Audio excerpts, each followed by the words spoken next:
Hello everyone.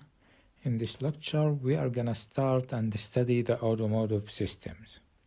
In the beginning, the automobile looked like the horse-drawn carriage it was designed to replace. So the automobile changed when the roads became paved and more people owned cars. Manufacturers tried to sell more cars, concerns for safety and environment to grow, and a new technology was developed. All of these changes resulted in automobiles that are more practical, more affordable, safer, more comfortable, more dependable, and faster.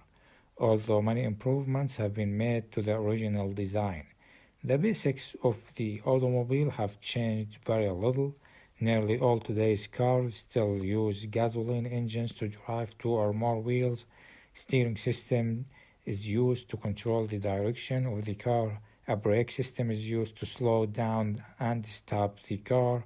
A suspension system is used to absorb road shocks and help the driver maintain control on a bumpy roads. And there are major systems are mounted on steel frames, and the frame is covered with body panels. The body panels give the car its shape and to protect those inside from the weather and dirt. The body panels also offer some protection for the passengers if the automobile is in an accident. Let's move to the design evolution. Not too long ago, nearly every car and truck was built with body-over-frame construction, rear-wheel drive and symmetrical designs. Today, nearly all cars do not have a separate frame. Instead of the frame and body are built as a single unit called a unibody. Most pickup trucks and large SUVs still are built on a frame. Another major influence to design was the switch from the rear-wheel drive to front-wheel drive. Making this switch accomplished many things, the most notable being improved traction at the drive wheels, increased interior space, shorter hood lines, and a very compact drive line. Because of the weight and loads that pickup trucks are designed to move, most remain rear-wheel drive. Perhaps the most obvious design change through the years has been body styles. Body styles have changed to respond to the other design consideration and to trends of the day. So, we have the body over frame construction. In body over frame construction, the frame is the vehicle's foundation. The body and all major parts of the vehicle are attached to the frame. The frame must be strong enough to keep the rest of the vehicle in alignment should a collision occur. The frame is an independent separate component that is not rigidly attached to the vehicle's body. The body is generally bolted to the frame. Large, specially designed rubber mounts are placed between the frame and body to reduce noise and variations from entering the passenger compartment. Quite often 2 layers of rubber are used in these pads to provide a smoother ride. The frame rails are made of stamped steel which are welded together. Some frames are made by a hydroforming process which uses high-pressure water rather than heat to shape the steel into the desired shape. Also, we have the utilized construction. A unibody is a stretched hull structure in which each of the body parts supplies structural support and strength to the entire vehicle. Unibody vehicles tend to be tightly constructed because the major parts are all welded together. This helps protect the occupant during a collision. However, it causes damage patterns that differ from those of body-over-frame vehicles.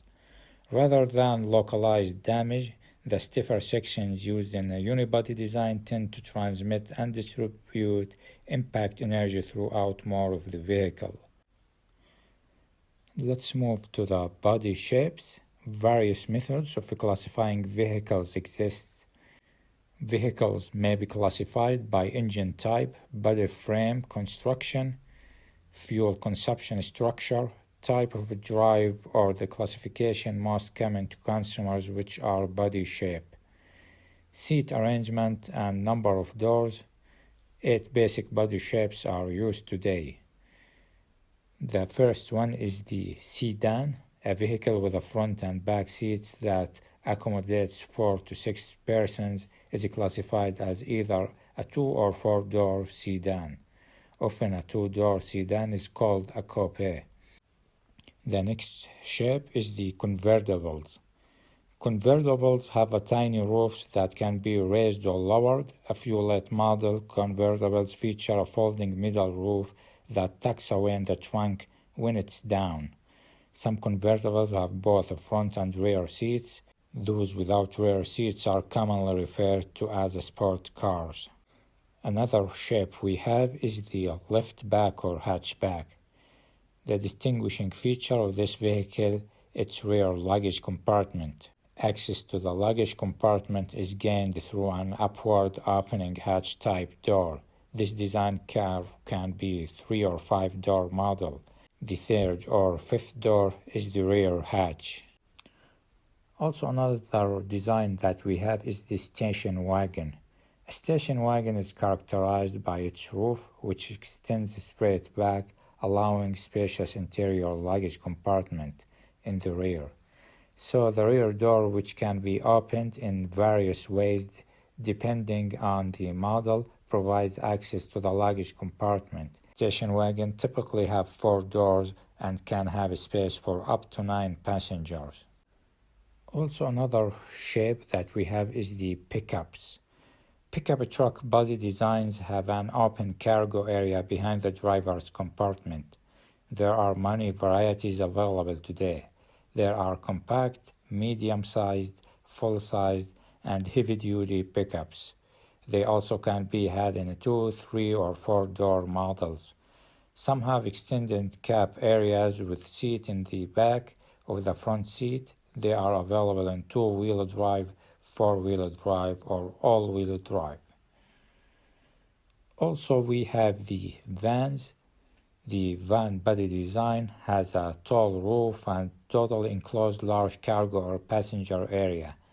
Vans can seat from 2 to 12 passengers, depending on size and design.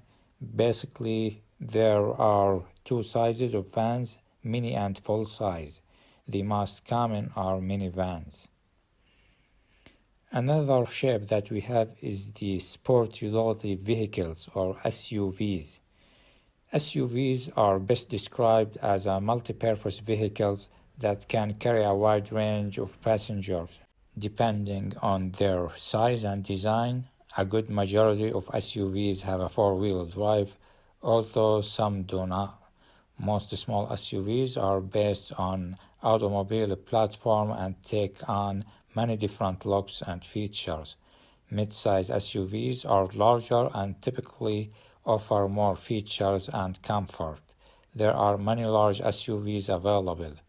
These vehicles can seat up to 9 adults and tow up to 6 tons. Also, we have the crossover vehicles.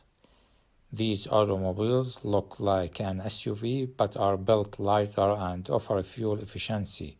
They are actually a combination of station wagon and an SUV. They have SUV features but are not quite the same size. The basic construction of a crossover vehicle leads to a less truck-like ride than normal SUV. They also are not designed to tow a heavy loads or for off-the-road use.